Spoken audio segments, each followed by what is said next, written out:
फिलहाल और किसी का पार्टी में कम ही देखने को मिला है। हालांकि बिहार से 5 सीटें जीतने के बाद उत्साहित ओवैसी की पार्टी ने पश्चिम बंगाल में भी अपनी सीटें खड़ी जीती, लेकिन वहां पूरी तरीके से सूपला साफ हो जाने के बाद अब उत्तर प्रदेश में यहां इन्होंने पैर पसारने की भरसक कोशिश की है। अब देखना होगा कि यहां से असदुद्दीन ओवैसी ने 100 सीटों पर चुनाव लड़ने की घोषणा की है, उसका क्या होगा।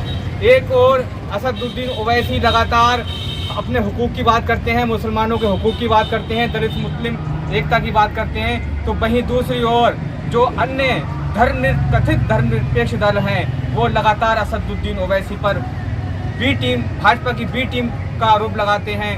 और जितने भी चुनाव हुए हैं उसमें जो सेकुलर दल हैं उनकी हार पर लगातार असदुद्दीन ओवैसी को ही जिम्मेदार ठहराया गया है। अगर हम बात करें यहाँ के जो समीकरण हैं वो फिलहाल किस तरीके से बनेंगे, ये तो अब आने वाला समय ही बताएगा।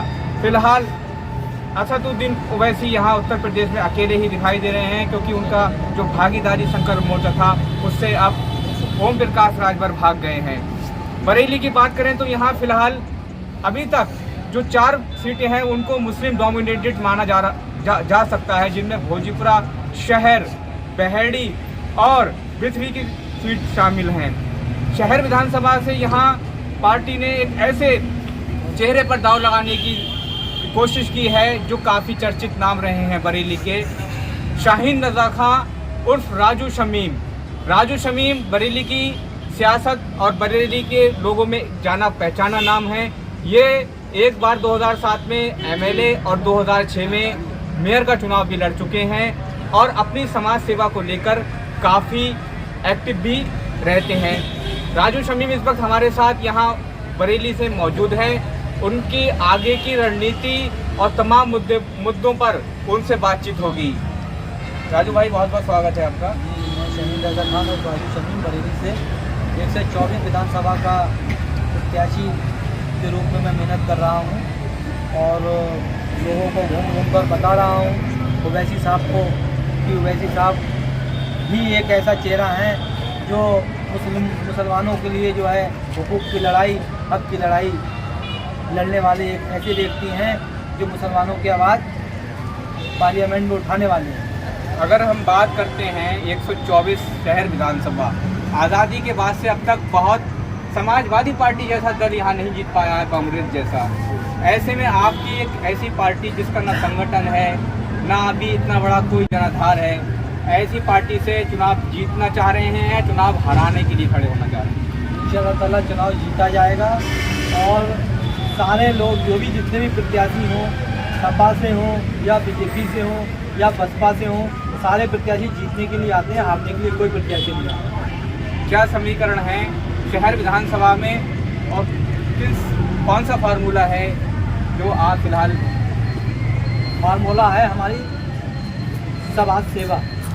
अभी पिछले लॉकडाउन में लोगों की दाद लायक विधायकी है, 2-3 दिन तक विधायकी रहे और 9 विधायक मौजूदा शहर में अभी मौजूद हैं। इसी रोड पे जहाँ पे मैं खड़ा होकर मेरा ये कैंप कार्यालय मैंने बनाया है, मैंने 3.5 महीने कंटिन्यू गरीब वर्ग मजदूरों को और जो प्रवासी मजदूर हैं, ज़रूरतमंद हैं, उनको घर घर मैंने जाके 1000 व्यक्तियों का बराबर कंटिन्यू मैंने पैकिंग करके खाना भिजवाया है। यहाँ की जनता आज बात की शहर विधानसभा का बहुमूल्य और राजनीतिक अड्डा है ये। मैंने यहाँ से कंटिन्यू 3.5 महीने लॉकडाउन में मदद करी है। यहाँ की 9 विधायकों में कोई विधायक नहीं दिख रहा था लॉकडाउन में, और जो जिसकी दाद लायक विधायकी थी वो भी नहीं दिखा, और जो 2-3 दफे विधायकी लड़ चुका है शहर में वो भी नहीं दिखा। ना कोई जो डॉक्टर दिखा, केवल डॉक्टर जो थे केवल लूटने का काम कर रहे थे शहर में। ऐसा माना जा रहा है कि इस बार के चुनाव में समाजवादी पार्टी और भाजपा में ही सीधी लड़ाई है। अल्पसंख्यकों का वोट मोस्टली समाज की तरफ जो है आकर्षित हो रहा है। ऐसे में क्या लगता है कैसे इस सीट को जो है जीत पाएंगे? क्या फार्मूला है? कौन कौन सा आपके पास वर्ग है?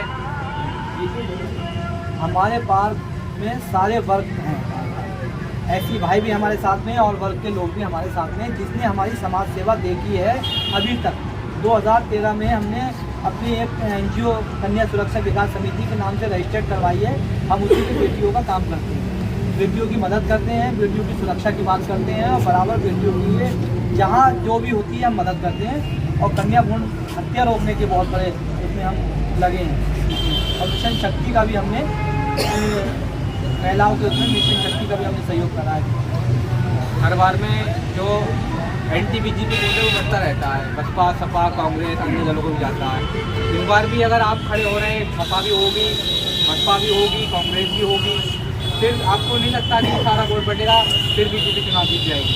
नहीं जीतेगी, वो तो समय बताएगा। मगर हमें जो है एक तरफा आना है। हमारे भाई जो सो रहे हैं हम उनको जगाने के लिए आए हैं। ओवैसी साहब उनको जगाने के लिए आए हैं, जो पानी डाल के उनको उठाने के लिए आए हैं ओवैसी साहब। और जो सो रहे हैं उनको जगाने के लिए आए हैं कि बहुत कर लिए साझेदारी। अब साझेदारी का हमारा समय है, जब सारी कौमें भाई गंगवार एक तरफ हो जाता है, पंडित एक है, अहर एक है, हमारा ऐसी भाई का वोट एक है, तो मुसलमान सो रहा है। अब तक इसी मारे हम जगाने आए हैं अपने मुसलमान भाइयों को, एक तरफा होकर वोट करें और अपनी मजलिस को कामयाब करें।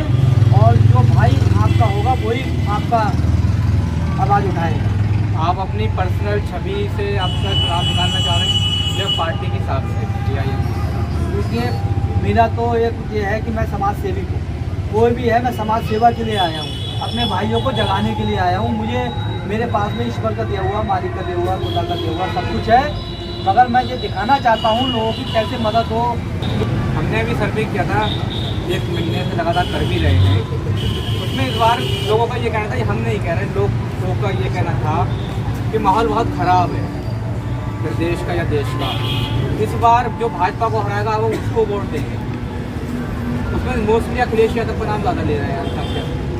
ऐसे में आप अपने आप को कहाँ देखते हैं? देखिए ये तो एक यूज़ करा जाता है कि भाजपा का एक हवा बिठाल के और अल्पसंख्यकों को डराना। अल्पसंख्यक अब डरने वाला नहीं है, अब लड़ने वाला हो गया है। अब लड़ेगा, अपनी भागीदारी लेगा, हिस्सेदारी लेगा। मेरे ऐसी भाई भी मेरी बहनें हैं और मेरा हर वर्ग में मेरा आना जाना है।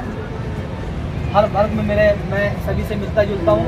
लॉकडाउन में मैंने 3.5 महीने जो सेवा करी है, हर वर्ग की सेवा करी है, वो सभी क्षेत्र जनता मेरी जानती है। यहाँ पे हिंदू मुस्लिम सिख ईसाई सभी को मैं भोजन देता था और सभी को खिलाता था।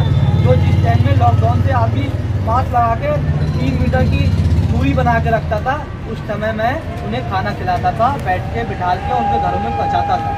उसमें मैंने ये नहीं देखा कि हिंदू है या मुसलमान है या सिख है ईसाई है। मुझे अपने काम से मतलब था, तो मुझे इसी बात का मुझे भरोसा है, जो मैंने अपना जो सेवा करी है वो मेरे साथ में खड़ा होगा इस समय। शहर में आपकी फाइट भारतीय जनता पार्टी से है, समाजवादी से है, किसी और पार्टी से?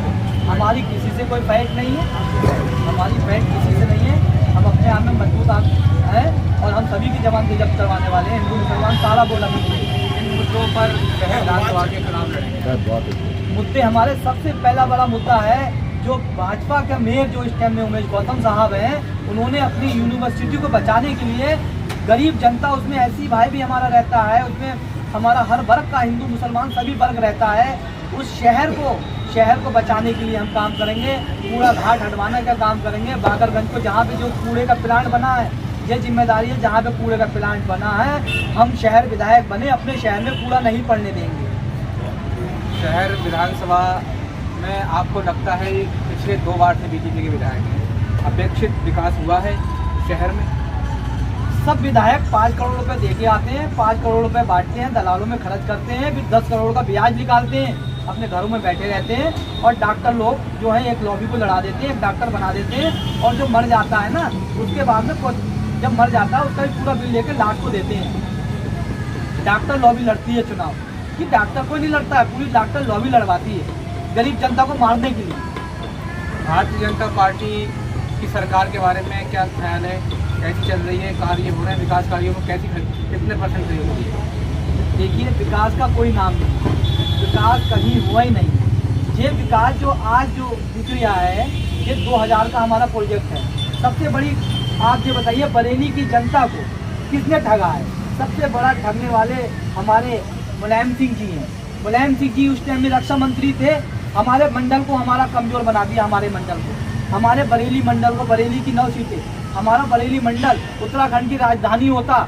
रक्षा मंत्री थे मुलायम सिंह जी, उन्होंने अपनी 9 सीटों के कारण हमारा गरीब जो 350 रुपये कमा रहा है, वो 2000 रुपये का दिहाड़ी का मजदूर होता, यहाँ पे इंडस्ट्री एरिया होता, यहाँ पे सारा कारोबार होता, हमारे बच्चे घर में खुशियाँ होती। जो खुशियाँ इन्होंने छीन के हमारे साथ में इतना बड़ा धोखा करा है, बरेली मंडल के साथ में धोखा करा है, बरेली मंडल के बच्चे के साथ में धोखा करा है, हिंदू मुसलमान के साथ में धोखा करा है। रक्षा मंत्री उस टाइम में मुलायम सिंह थे, जब उत्तराखंड में बरेली का नाम आया था तो इन्होंने केवल 9 सीटों के लिए उत्तराखंड से बरेली को हटा दिया। आज बरेली की जनता उसको झेल रही है। उत्तराखंड में आ गया था, होना नहीं चाहिए था, आ गया था, पास हो गया था, हाई कोर्ट के आदेश हो गए थे, मगर रक्षा मंत्री थे उस टाइम में, पावर थी, उन्होंने हमारे बरेली के बच्चों को भुखमरा कर दिया, गरीब बना दिया, बेरोजगार कर दिया और हिंदू मुसलमान के नाम पे उन्होंने एक बहुत बड़ा एक वोट अपने साथ में हासिल कर लिया। आपका कोई विज़न है जो आप चुनाव लड़ने जा रहे हैं? हर किसी का एक विज़न होता है, मैं लड़ूंगा चुनाव के, मैं ये करूँगा वो करूँगा। फिलहाल मैं बात करूँ, अगर विधायक आप बनते हैं क्या विज़न है आपके पास, कौन सा रोड मैप है, और शिक्षा, स्वास्थ्य, रोजगार को लेके क्या चल रहा है आपके माइंड में? मैं अपनी बेटियों के लिए यूनिवर्सिटी की तामीर मेरे करूँगा, जहाँ पे मेरी शहर विधायक होऊंगा, इंशाल्लाह ताला मैं शहर विधायक होऊंगा और बरेली से कूड़े को अपने शहर से हटवाऊंगा। और जहाँ गौतम साहब के बराबर में है जो प्लांट बनाया है, वो उस प्लांट पे मैं कूड़ा भिजवाऊंगा। और शहर पे वहाँ पे एक हमारी बेटियों की यूनिवर्सिटी नहीं है भाई, कोचिंग करने बार जाते हैं, कोटा जाते हैं हमारे बच्चे यहाँ पढ़ लिख के हमारी बेटी यहाँ बने। और वहाँ पे जहाँ पे इन्होंने कूड़ा घाट हमारे शहर को इस शहर में, किस शहर में आप मुझे ये बताइए, किस शहर के अंदर कूड़ा घाट बना हुआ है? आप मुझे किसी का भी एक का नाम बताइए। सारे प्लांट होते हैं शहर से बाहर होते हैं, तो शहर के बाहर का प्लांट बना हुआ था हमारे राजनीति के कारण। बीजेपी ने कितना बड़ा काम करा है कि आप बीजेपी का मेयर बना के और पूरा हमारे शहर विधायक भी नहीं हटवा पाए कि शहर विधायक बीजेपी के हैं, वो बीजेपी के मेयर साहब हैं, तो वो कूड़ा घाट कैसे हटवा देंगे? कि जो शहर का जो अच्छा विधायक होगा, जो समाज सेवी होगा, सोशल वर्क वाला होगा, समाज से जुड़ा हुआ होगा, ज़मीनी होगा, वही काम कर पाएगा। या कि वो 10 करोड़ रुपये दे के आएगा, वो काम नहीं कर पाएगा। तो ये आपने सुना हमारे साथ शहर विधानसभा से AIM के टिकट के दावेदार और भावी प्रत्याशी शाहीन रज़ा खां उर्फ राजू शमीम। इनका साफ कहना है कि अब उत्तर प्रदेश में अपनी क़यादत मुसलमान को पहचानना होगी और जिस तरीके से मुसलमानों पर अत्याचार और हमले हो रहे हैं उनको देखते हुए इस बार बहुत ही सोच समझकर विचार करना होगा। इसके अलावा विकास के विज़न पर इनका साफ कहना है कि शिक्षा, स्वास्थ्य और उद्योगों को लेकर के पहली प्राथमिकता के आधार पर कार्य किया जाएगा। समाजवादी पार्टी पर इन्होंने हमला बोला है। समाजवादी पार्टी ने अब तक मुसलमानों को सिर्फ सपने दिखा करके ठगा है और आने वाले समय में केवल असदुद्दीन ओवैसी की AIM ही लोगों का कल्याण कर सकती है। बरेली से मैं अल्तमस सिद्दीकी, समाचार। Hey there. Subscribe to my channel. And also press this bell icon. So you never miss any new updates, cause whenever we upload new video you will get a notification on your phone.